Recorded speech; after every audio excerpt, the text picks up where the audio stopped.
क्या आप जानते हैं is shining example of something या is shining light of something या इज मॉडल ऑफ समथिंग क्या है। यानी स्पोकन इंग्लिश में आपको इन टॉपिक्स का इस्तेमाल कब करना चाहिए। अगर आप नहीं जानते हैं तो फिर ये वीडियो आपके लिए है। कई बार हमारे लाइफ में ऐसे सेंटेंसेस सुनने को मिलता है जहां हम कहते हैं कोई इंसान किसी चीज के लिए या किसी के लिए मिसाल है, यानी एक उदाहरण है या एग्जाम्पल है। तो इसी बात को कहने के लिए हम इन टॉपिक्स का इस्तेमाल करते हैं। जैसे मान लीजिए अगर आपको कहना हो तुम ईमानदारी का मिसाल हो, तो इस सेंटेंस के लिए आप कहेंगे you are a shining example of honesty, यानी तुम ईमानदारी का एक मिसाल हो।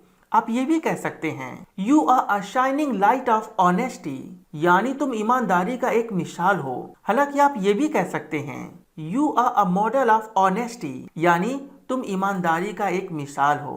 चाहे आप कहें शाइनिंग एग्जाम्पल ऑफ या शाइनिंग लाइट ऑफ या मॉडल ऑफ, सबका मतलब वही है कि तुम किसी चीज का मिसाल हो, यानी एक उदाहरण हो या एग्जाम्पल हो। मान लीजिए अगर आपको कहना हो यह भाईचारा का एक मिसाल है, तो इस सेंटेंस के लिए आप कहेंगे this is a shining example of brotherhood. आप ये भी कह सकते हैं this is a shining light of brotherhood. आप ये भी कह सकते हैं this is a model of brotherhood, यानी यह भाईचारे का एक मिसाल है। मान लीजिए अगर आपको कहना हो तुम दोस्ती का मिसाल हो, तो इस सेंटेंस के लिए आप कहेंगे you are a shining example of friendship. आप ये भी कह सकते हैं you are a shining light of friendship. आप ये भी कह सकते हैं you are a model of friendship, यानी तुम दोस्ती का एक मिसाल हो।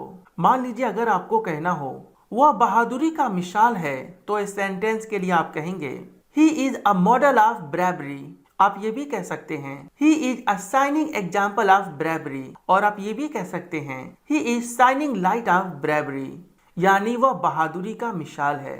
तो फ्रेंड्स, उम्मीद करता हूँ कि आपने बड़े शानदार तरीके से सीखा कि जब कभी भी आपको अपने लाइफ में इस तरह के सेंटेंसेस बोलना हो जहां आप कहें कोई इंसान किसी चीज का मिसाल है या एग्जाम्पल है, उदाहरण है, तो वहां पर आप इन टॉपिक्स का इस्तेमाल करके अपने सेंटेंसेस को बोलेंगे।